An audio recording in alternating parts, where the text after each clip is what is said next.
রমজান মাস পেয়েও যে নিজের গুনাহকে ক্ষমা করতে পারলো না, জাহান্নাম থেকে বাঁচতে পারলো না, জিব্রাইল তাকে অভিশাপ দিয়েছেন। আল্লাহ রাসূল সাল্লাল্লাহু আলাইহি ওয়াসাল্লাম তাকে অভিশাপ দিয়েছেন। তো আমাদের উচিত এ 7টি সময়ে দোয়া করা, ক্ষমা চাওয়া, জাহান্নাম থেকে মুক্তি কামনা করা। অবশ্যই আল্লাহ তাআলা আমাদের দোয়া কবুল করবেন, আমাদের জীবনে গুনাহ মাফ করবেন, আমাদেরকে জাহান্নাম থেকে মুক্তি দিবেন ইনশাআল্লাহ। প্রিয় দর্শক, আপনি কি রোজা রেখে কখনো এমন অনুভব করেছেন হৃদয়ের গভীর থেকে দোয়া করতেছেন, চোখ দিয়ে অশ্রু ঝরতেছে, কিন্তু মনে প্রশ্ন জাগতেছে যে আল্লাহ কি আমার দোয়া কবুল করবেন? আজকের এই ভিডিওটি হয়তো আপনার জীবনের মোড় ঘুরিয়ে দিতে পারে, কারণ আজ আমরা জানব রোজা অবস্থায় এমন 7টি বিষয় যখন বান্দার দোয়া আল্লাহ তাআলা সাথে সাথেই কবুল করেন। রাসূলুল্লাহ সাল্লাল্লাহু আলাইহি ওয়াসাল্লাম বলেছেন, রোজাদারের জন্য ইফতারের সময় একটি দোয়া আছে যা কখনো ফিরিয়ে দেওয়া হয় না। একবার ভাবুন তো, আপনি যদি সেই মুহূর্তগুলো চিনে নিতে পারেন, তাহলে আপনার কষ্ট, আপনার স্বপ্ন, আপনার অশ্রু সব কিছুই কবুলের দরজায় পৌঁছে যাবে ইনশাআল্লাহ। আল্লাহ তাআলা কোরআনে বলেন, তোমরা আমাকে ডাকো, আমি তোমাদের ডাকে সাড়া দেব। সূরা গাফির। কিন্তু যখন ডাকলে সেই সাড়া দ্রুত আসে, কোন সময়গুলো সবচেয়ে রহমতপূর্ণ? আজকের ভিডিওতে আমরা কোরআন ও সহিহ হাদিসের আলোকে বিস্তারিত আলোচনা করব। সেই 7টি সোনালি সময় নিয়ে আপনি যদি সত্যি চান আপনার দোয়া কবুল হোক, তাহলে এই ভিডিওটি 1 সেকেন্ডের জন্য মিস করবেন না, শেষ পর্যন্ত দেখুন, কারণ প্রতিটি সময় আপনার জীবনের সাথে জড়িত। চলুন শুরু করি। রোজাদারের দোয়া কবুলের সেই 7টি বিশেষ সময়। প্রথম বিশেষ সময় ইফতারের ঠিক আগের মুহূর্ত। প্রিয় দর্শক, রোজাদারের জন্য সবচেয়ে শক্তিশালী ও রহমতপূর্ণ সময় হলো ইফতারের আগ মুহূর্ত, কয়েক মিনিট আগে। সারাদিন আপনি ক্ষুধা তৃষ্ণা সহ্য করেছেন শুধুমাত্র আল্লাহর সন্তুষ্টির জন্য।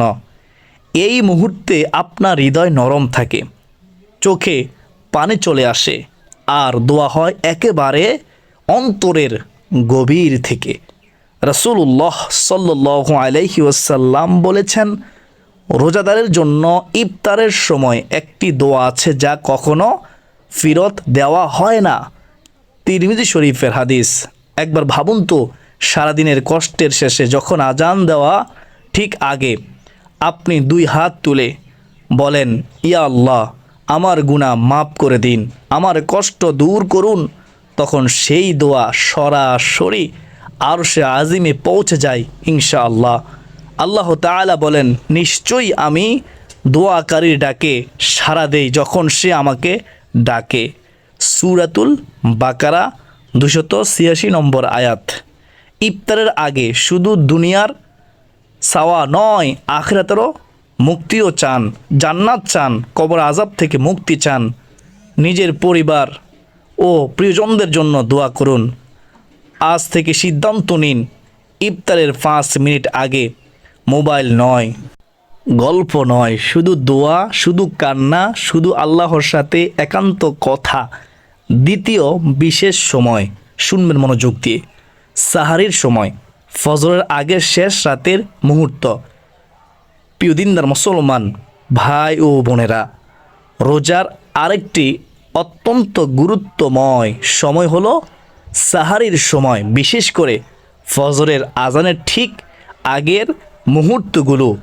এটি এমন এক সময় যখন আকাশের দরজাগুলো খুলে যায়, রহমত নেমে আসে, আর আল্লাহ তাআলা বান্দাদের দিকে বিশেষ দৃষ্টিতে তাকান, রহমতের দৃষ্টিতে তাকান।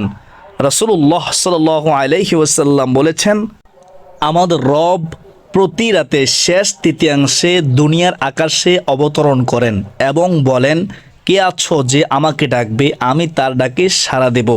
কে আছো যে আমার কাছে চাইবে, আমি তাকে দান করব। কে আছো যে আমার কাছে ক্ষমা চাইবে, আমি আল্লাহ তাকে ক্ষমা করব, মাফ করব। সহি বুখারী ও মুসলিম শরীফ।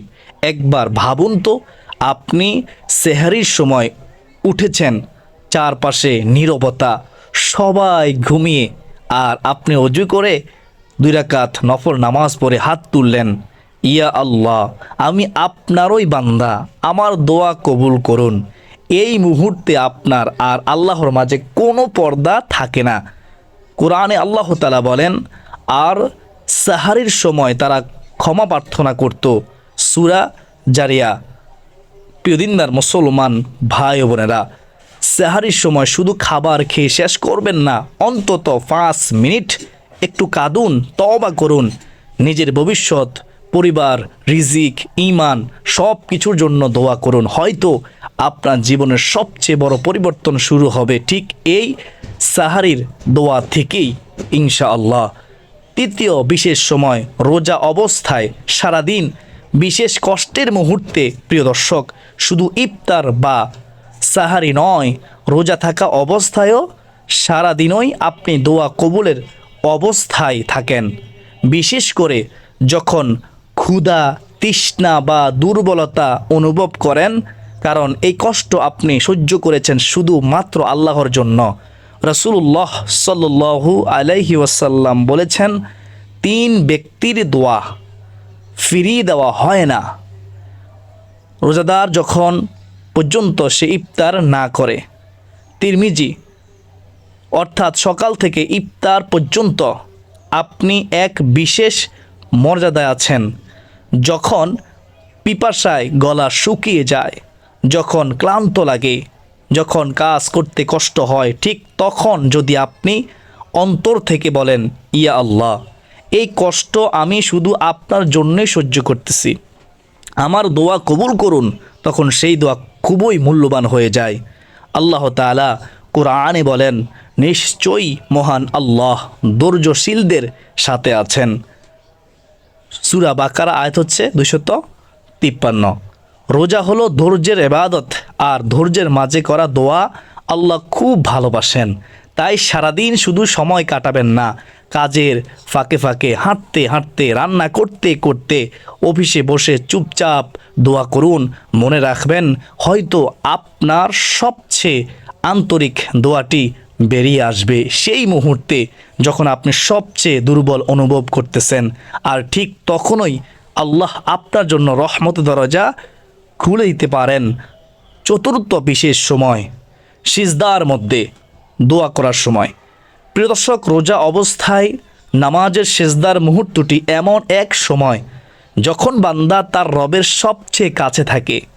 সারাদিনের ক্ষুধা, তৃষ্ণা নিয়ে যখন আপনি আল্লাহর সামনে দাঁড়ান, তারপর সিজদায় গিয়ে কপাল মাটিতে রাখেন, সেই মুহূর্তে আপনার হৃদয় সবচেয়ে বিনয়ী, সবচেয়ে নরম।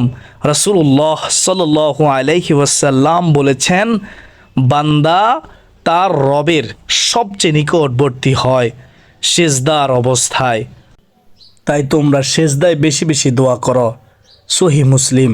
ভাবুন তো, আপনি রোজা রেখেছেন, দুর্বল শরীর কিন্তু ভাঙ্গা হৃদয় নিয়ে সিজদায় পড়ে বলতেছেন, ইয়া আল্লাহ, আমার গুনাহগুলো মাফ করে দিন, আমার কষ্ট দূর করুন, আমার দোয়া কবুল করুন।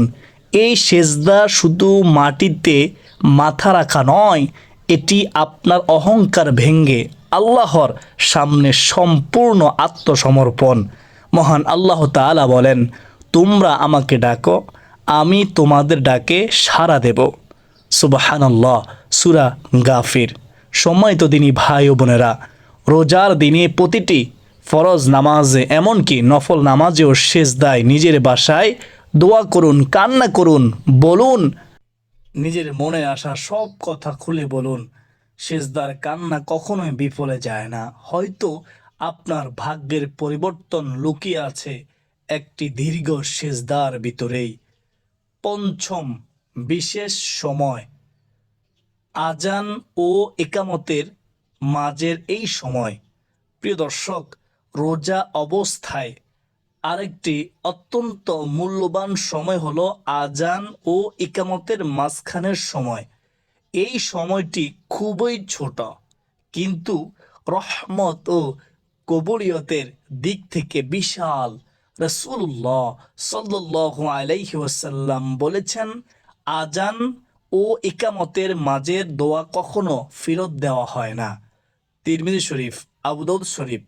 একবার ভাবুন তো, মুয়াজ্জিন যখন আল্লাহর মহিমা ঘোষণা করতেছেন, আল্লাহু আকবার, সেই শব্দে আকাশ বাতাস কেঁপে উঠে।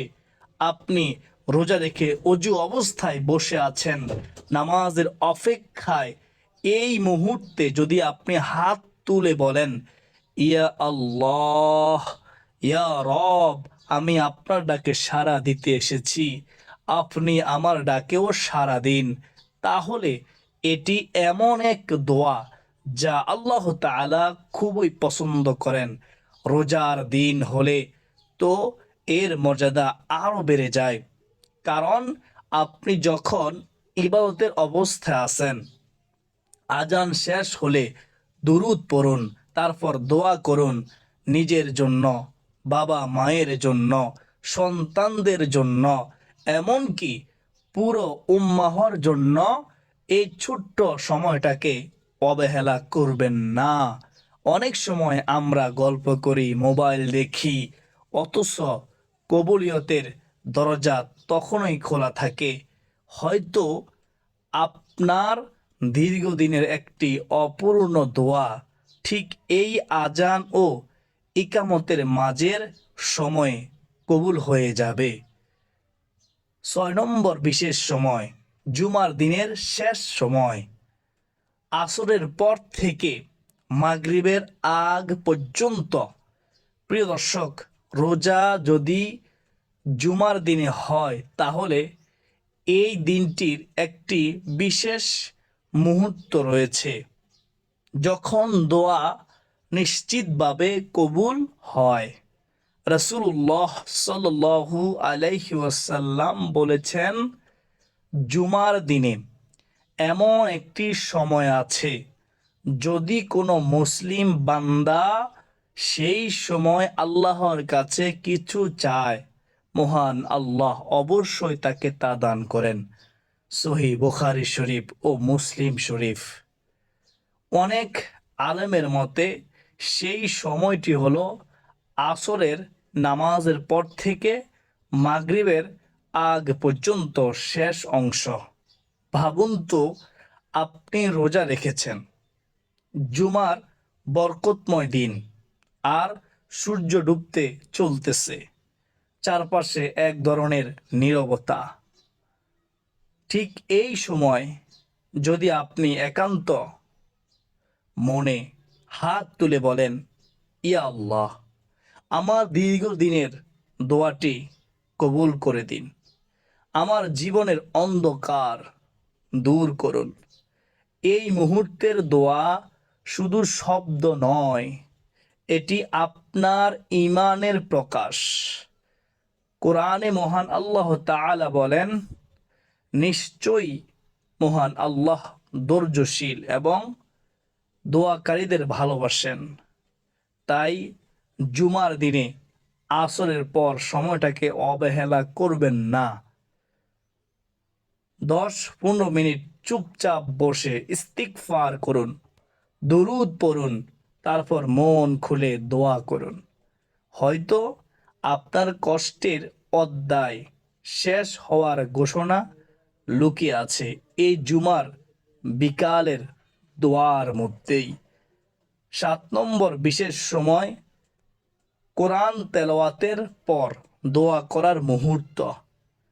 প্রিয় দর্শক, রমজান হলো কোরআন নাজিলের মাস, আর রোজা অবস্থায় কোরআন তেলাওয়াত করার পর দোয়া করা এটি অত্যন্ত বরকতময় ও কবুলিয়তের এক বিশেষ সময়, গুরুত্বপূর্ণ সময়। কারণ তখন আপনার হৃদয় আল্লাহর কালামের সাথে যুক্ত থাকে, মন নরম হয়ে যায়, চোখে পানি চলে আসে। আল্লাহ তাআলা বলেন, এই কোরআন মানুষের জন্য হেদায়াত এবং সঠিক পথের স্পষ্ট প্রমাণ। সূরা বাকারা যখন আপনি কোরআন পড়েন, আল্লাহর কথা শুনেন, তখন আপনার হৃদয় আল্লাহর দিকে ঝুঁকে যায়। এই অবস্থায় যদি আপনি দোয়া করেন, সেই দোয়া খুবই আন্তরিক ও খালিস হয়। অনেক সাহাবী ও সালফে সালেহিন কোরআন খতমের পর বিশেষভাবে দোয়া করতেন, কারণ তারা জানতেন এটি রহমতের সময়, বরকতের সময়। ভাবুন ভাবুন তো, আপনি রোজা রেখে কোরআন তেলাওয়াত করতেছেন, হয়তো কোনো আয়াতে এসে আপনার চোখ দিয়ে পানি চলে এলো। ঠিক সেই মুহূর্তে যদি আপনি বলেন, ইয়া আল্লাহ, কোরআনের বরকতে আমার জীবন বদলে দিন, তাহলে সেই দোয়া কতটা প্রভাবশালী হতে পারে। তাই আজ থেকে সিদ্ধান্ত নিন, প্রতিবার কোরআন তেলাওয়াতের পর অন্তত কয়েক মিনিট দোয়া করবেন। হয়তো আপনার জীবনের সবচেয়ে বড় মোজেজা শুরু হবে কোরআনের তেলাওয়াতের পর করা একটি আন্তরিক দোয়া থেকেই। প্রিয় দর্শক, আজ আমরা জানলাম রোজা অবস্থায় 7টি বিশেষ সময় যখন দোয়া করলে তা কবুল হওয়ার সবচেয়ে বেশি সম্ভাবনা থাকে। ইফতারের আগে, সেহারির শেষ অংশে, সারা দিনের কষ্টের মাঝে, সিজদায়, আজান ও ইকামতের মাঝে, জুমার বিকেলে, কোরআন তেলাওয়াতের পর, প্রতিটি মুহূর্তই আল্লাহর পক্ষ থেকে এক একটি সুযোগ, সুবর্ণ সুযোগ। কিন্তু প্রশ্ন হলো, আমরা কি সেই সুবর্ণ সুযোগগুলো কাজে লাগাচ্ছি? কতবার ইফতারের আগে আমরা মোবাইলে ব্যস্ত থেকেছি, কতবার সেহরিতে শুধু খেয়ে আবার ঘুমিয়ে পড়েছি, অথচ আল্লাহ তখন ডাক দিচ্ছিলেন, কে আছো যে আমার কাছে চাইবে, আমার কাছে চাইবে। মনে রাখবেন, দোয়া শুধু শব্দ নয়, এটি আপনার ইমানের প্রমাণ, আপনার ইমানের প্রমাণ, আপনার ভরসা, আপনার কান্না। রাসূলুল্লাহ সাল্লাল্লাহু আলাইহি ওয়াসাল্লাম বলেছেন, দোয়াই হলো ইবাদত। তিরমিজি শরীফের হাদিস। তাই আজ থেকেই বদলে ফেলুন আপনার রমজানের রুটিন। প্রতিটি বিশেষ সময়ে কয়েক মিনিট আল্লাহর জন্য রাখুন। নিজের বাসায় কথা বলুন, কাঁদুন, খুলে বলুন আল্লাহর কাছে, কারণ আল্লাহ তাআলা আপনার অন্তরের কথা জানেন, হৃদয়ের কথা জানেন, মনের কথা জানেন। হয়তো আপনার জীবনের সবচেয়ে বড় সমস্যা, সবচেয়ে বড় কষ্ট, সবচেয়ে বড় স্বপ্ন এই রমজানেই পূরণ হয়ে যাবে ইনশাআল্লাহ, যদি আপনি সেই কবুলিয়তের সময়গুলো চিনে নিয়ে আন্তরিকভাবে দোয়া করেন। বলুন তো, আজকে রাত থেকে কি আপনি এই 7টি সময় দোয়া করার অঙ্গীকার করবেন? যদি করেন তাহলে অবশ্যই ইনশাআল্লাহ কমেন্টে লিখুন। তো আমি মনে করি যেহেতু আজকের ভিডিওটি অনেক গুরুত্বপূর্ণ ছিল, তাই আপনারা ভিডিওটি শেয়ার করে দিবেন ইনশাআল্লাহ। অসংখ্য মানুষ রমজান মাসে এই 7টি সময়ের গুরুত্ব দিবে, 7টি সময় দোয়া করবে, ইনশাআল্লাহ আপনিও সওয়াবের ভাগীদার হবেন। তো প্রিয় দিনদার মুসলমান ভাই ও বোনেরা, আজ এ পর্যন্তই। সকলের সুস্বাস্থ্য কামনা করে বিদায় নিচ্ছি। আবারও দেখা হবে অন্য কোনো দিন, অন্য কোনো গুরুত্বপূর্ণ আলোচনা নিয়ে ইনশাআল্লাহ। যদি বেঁচে থাকি আবারও দেখা হবে। ওমা আলাইনা ইল্লাল বালাগ। আসসালামু আলাইকুম ওয়া রাহমাতুল্লাহি ওয়া বারাকাতুহু। ওমা